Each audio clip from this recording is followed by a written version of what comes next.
Assalamualaikum warahmatullahi wabarakatuh. Salam sejahtera untuk kita semua. Dalam video kali ini ya, saya akan menampilkan kelanjutan dari acara IHT, ya video IHT SMP Negeri 53 Jakarta. Kali ini kita akan bicara tentang sesi tanya jawabnya. Nah, seperti apa? Ikuti terus dalam video ini. Tapi sebelumnya jangan lupa untuk di like, share, comment, and subscribe. Bagi yang belum subscribe, segera subscribe untuk terus terupdate dengan video pendidikan anak dan kulineran.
Artinya dari kesepakatan itu kan kita udah sepakat bahwa mereka akan mematuhi regulasi di kelas bahasa Inggris saya.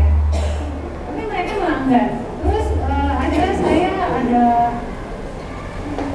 kok kamu melanggar nih? Kenapa kalian melanggar? Kan kita udah sepakat gitu kan. Nah, terus akhirnya sepakatnya apa, Bu? Sepakatnya apa? Sepakat satu, kelasnya bersih. Oke. Dua, harus membawa kamus bahasa Inggris. Tiga, bukunya, catatan ataupun buku latihan itu disampul warna coklat. Terus yang keempatnya apa ya? Ini keempatnya ada lagi satu lagi. Nah, yang dilanggar oleh mereka adalah mereka kelasnya kotor. Padahal saya itu udah di jam ke-3. Artinya sebelum saya ada pelajaran, tapi terus mereka kotor, saya nggak. Nah, tahu gitu ya. Definisinya kenapa bisa anak itu apa? Kenapa satunya itu bisa 20 tahun, ininya yang satu anak itu 10 tahun. Karena saya lihat di kasus yang kita Cirebon ya, itu ada namanya Sakatata. Itu 16 tahun, berapa bulan. Itu dia punya 10 tahun. Selebihnya seumur itu. Jadi saya tanya definisi apa? Yang kedua itu bagaimana cara kita menyelesaikan sebuah masalah dengan anak ketika kondisinya tidak ideal. Kalau tadi kan ibu mungkin kondisi ideal, Bu Seha, Bu Novi dan Pak Agus, anak paham, akhirnya dia melakukan. Tapi ketika misalkan kasus umum aja yang terjadi di 53 itu kasus tentang rambut dan juga makeup, itu banyak banget ya di samping kasus yang lain. Yang paling banyak itu makeup dan rambut. Saya yakin Bapak Ibu di sini sudah selalu mengingatkan dan sama sekali. Tapi mungkin 2 kali, 3 kali, banyak kali memang. Tapi kondisinya anak tetap aja rambutnya panjang, tetap pakai makeup. Saya juga pernah dulu pernah lihat ya, sekolah sudah pernah untuk ke salon ya, yeah. Pakai di sekolah ya apa saya? Iya. Nah, apa itu? Udah pernah juga. Cuma selebihnya berulang lagi Bu. Nah, ketika diingatkan 2 kali 3 kali, alasan mereka ekonomi, nggak punya uang dan sebagainya. Kalau misalkan seperti itu gimana Bu? Apakah kita harus terus apa yang harus kita lakukan selanjutnya untuk menerapkan namanya disiplin positif? Dengan alasan ekonomi ya. Terima kasih. Bagian yang dibangun atas kepentingan bersama. Maksudnya tuh, oke, kita bikin kesepakatan yang positif agar kita nyaman belajar. Oke, menurut kalian apa? Bertanya. Oke, kalau misalnya anak-anak kemudian menyebutkan yang ibu katakan, ya udah. Tapi terkait dengan kelas kotor, menurut saya, kalau dari sisi saya ya Bu, maka saya akan, oke, kelas kotor. Ini kan kita kalau disiplin positif, kita akan mengajarkan ke anak-anak untuk bertanggung jawab. Nah, maka oke, kelas kotor, jadi apa yang harus kita lakukan? Pertama kalau kita nyuruh piket nyapu dan lain-lain, mungkin nggak pas. Tapi bergerak bersama. Karena kita lagi ngedidik itu. Jadi setiap ibu masuk dan kotor lakukan ini. Oke, baik. Semuanya ambil sampah yang ada di meja kamu dan di sekitar kamu. Segera sekarang. Lalu ibu juga ngambil yang di dekat meja. Lalu ayo kita keluar, buang ke tempat sampah ini. Semua periksa lagi, masih ada sampah, buang. Begitu terus. Kita jangan lelah karena sedang menerapkan tadi, membangun budaya. Kan nggak bisa sekali. Jadi setiap kita masuk itu lama-lama anak-anak apal. Lama-lama itu jadi kebiasaan, bahkan bukan cuma di pelajaran ibu. Jadi itu bisa misalnya kita terus-terusan selama, nggak apa-apa kita ketemu dia setahun, kita terapkan terus dia masuk di kelas itu selama 3 bulan. Begitu biasanya udah 90 hari 3 bulan udah jadi habit, udah jadi kebiasaan seseorang. Dia jadi nggak bisa nyaman kalau kotor. Dia udah nyamannya dibersih. Begitu Bu cara membangun. Jadi usulan saya, ibu jangan keluar duduk di itu. Dan jangan juga menyuruh anak yang piket karena kelas itu menjadi bagian tanggung jawab bersama Bu. Jadi kalau saya usulkan nantinya gitu, mungkin seperti itu gitu. Yang kedua, menurut saya teman-teman guru yang lain juga jangan hanya Ibu Indah yang punya kepedulian begitu, semua juga. Jadi itu ibu misalnya hanya ngajar di kelas 8 misalnya. Bagaimana kelas 7 dan kelas 9? Jadi itu Bu kepala sekolah yang dimaksud dengan budaya. Jadi berangkat juga dari kita mulai. Jadi anak-anak murid kita tuh sebenarnya nyontoh Bapak Ibu. Apa yang kita lakukan tuh pasti dicontoh. Jadi Bapak Ibu di ruang guru, kalau ada sampah pun Bapak Ibu lakukan. Kalau Bapak Ibu jalan di Selasar dan ngelihat sampah, nggak usah nyuruh, nak sampahnya ambil. Nggak usah kamu ambil, diambil aja. Lalu yang di dekat anak, kamu juga ngambil dong, gitu. Lalu sama-sama masukin. Jadi begitulah ngedidik anak. Jadi kita mesti melakukan apa yang kita inginkan. Nah, menurut saya kalau Ibu Indah aja gak bisa budaya itu dibangun di sekolah. Ibu Indah udah bagus nih.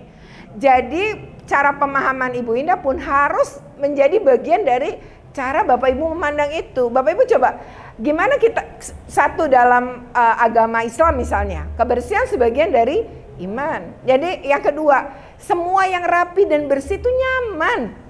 Jadi belajar enak, sehat gitu. Jadi itu harus menjadi persepsi bersama. Jadi jangan cuma di kelasnya Ibu Indah. Ibu Indah udah bagus ngelakuin itu, guru-guru yang lain juga. Jadi itu gerakan bersama. Juga jangan sampai gini, kalau nanti Ibu Indah jadi dibandingin, ibu aja yang bikinnya kayak gini, yang lain gak apa-apa, gak peduli. Itu bahaya.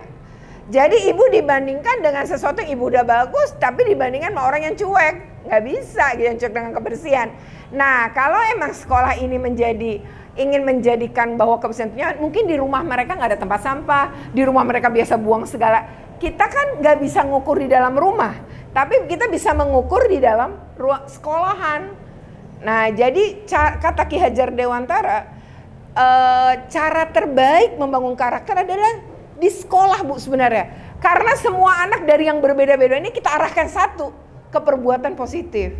Yaitu, jadi pertanyaan ini ada dua sebenarnya penanya ya. Yang pertama adalah guru yang perempuan, yang kedua adalah yang laki-laki. Nah yang menarik itu adalah pertanyaan kedua ini menanyakan sebenarnya dengan kondisi-kondisi mereka gitu ya, di sekolah mereka mungkin yang mayoritas misalnya anak-anak ini punya pengasuhan yang kita anggap negatif lah ya, sehingga berpengaruh juga terhadap perilaku anak-anak ini di sekolah dan dianggap ini sebagai kondisi yang memang belum ideal. Nah lalu bagaimana nih kondisi begini kan berbeda nih misalnya dengan situasi-situasi di tempat lain atau di sekolah lain. Sebenarnya situasi yang sama juga dihadapi oleh semua sekolah, baik itu dengan lingkungan di mana mayoritas adalah masyarakat menengah ke bawah maupun masyarakat menengah ke atas. Tentu problemnya tetap sama, bahwa kekerasan itu bisa saja terjadi dalam pengasuhan pertumbuhan baik itu anak yang berkecukupan secara ekonomi dari keluarga berkecukupan maupun anak yang secara berkekurangan secara ekonomi.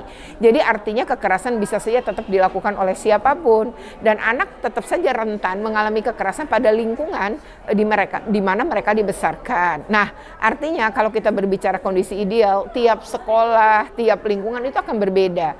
Tiap sekolah misalnya yang mayoritas adalah menengah ke atas sekalipun, mereka pasti punya problem-problem juga yang berbeda, ya mungkin sedikit berbeda gitu ya, tapi dengan persoalan yang mungkin juga bobot permasalahannya akan berat di sisi yang mana. Sementara mereka yang menengah ke bawah juga pasti juga punya problem. Jadi artinya fokus kita tetap saja bagaimana kita menciptakan lingkungan sekolah yang aman, yang nyaman, yang menyenangkan, sehingga anak-anak yang mungkin mengalami ketidaknyamanan di rumahnya, dia akan merasa nyaman ketika merasa di sekolah.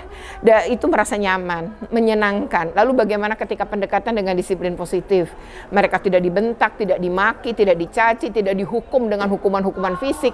Nah, itu mereka temukan di sekolah bahwa kalau salah itu tetap bertanggung jawab, tetap diberi kesadaran ya akan kesalahan mereka, tapi mereka juga diberi kesempatan memperbaiki diri sehingga ada efek jera lalu mereka berubah. Artinya anak-anak ini akan menyadari kesalahannya, bertanggung jawab terhadap kesalahannya, dan setelah itu mereka bisa berubah. Itu yang sebenarnya dilakukan pendekatan. Dan saya mendorong para guru dimanapun, maka jika ada kesalahan anak, yang ada adalah dikonfirmasi dengan cara apa? Dialog. Jangan direndahkan, jangan dimaki, jangan tidak didengar. Tapi dengarkan, tanyakan, sehingga kita menjadi detail tahu apa problemnya. Lalu tanyakan alasan mengapa itu dilakukan, apa yang dirasakan. Ini akan menjadi bagian dari penyelesaian satu masalah dan bagi perubahan si anak. Begitupun misalnya pelaku pembuli. Bagaimana kemudian mereka harus ditanya gitu ya, kenapa ngelakuin itu, lalu kenapa kemudian mereka, apa sih yang mereka rasakan setelah melakukan itu. Mereka bisa bayangkan nggak korban itu perasaan seperti apa dan lain-lain. Nah, ini yang penting sekali digali. Kita kan orang dewasa pernah jadi anak-anak, tapi anak-anak kan nggak pernah jadi guru, nggak pernah jadi orang tua. Jadi kita bisa paham dong kondisi anak-anak. Nah, itu yang didorong gitu. Mari kita menerapkan disiplin positif. Jauhi segala bentuk hukuman, apalagi hukuman fisik. Mari kita ciptakan suasana sekolah yang aman, nyaman, ya, dan juga menyenangkan, ya. Itu yang muncul ya dari beberapa pertanyaan, termasuk misalnya bagaimana ketika si guru menerapkan kesepakatan-kesepakatan itu sudah sangat positif. Kesepakatan salah satu yang dilanggar. Oke ya, demikian video ini ya. Sebenarnya pertanyaannya tuh banyak juga yang berniat bertanya. Hanya memang waktunya itu sempit gitu ya. Jadi sudah 3:15 sementara mereka seharusnya sudah pulang gitu ya jam 15 gitu. Sementara ini udah lebih gitu, dan untuk mendengar jawaban kan bertambah lagi waktunya. Jadi memang next time gitu ya akan cari waktu yang punya space waktu yang lebih panjang. Tapi ini udah menunjukkan bahwa teman-teman guru ini bersemangat betul ya untuk bertanya ya, dan itu sesuatu yang menurut saya patut untuk diapresiasi. Oke ya, semoga ini bermanfaat. Jika bermanfaat jangan lupa untuk di like, share, comment, and subscribe. Bagi yang belum subscribe segera subscribe untuk terus terupdate dengan video pendidikan anak dan kulineran.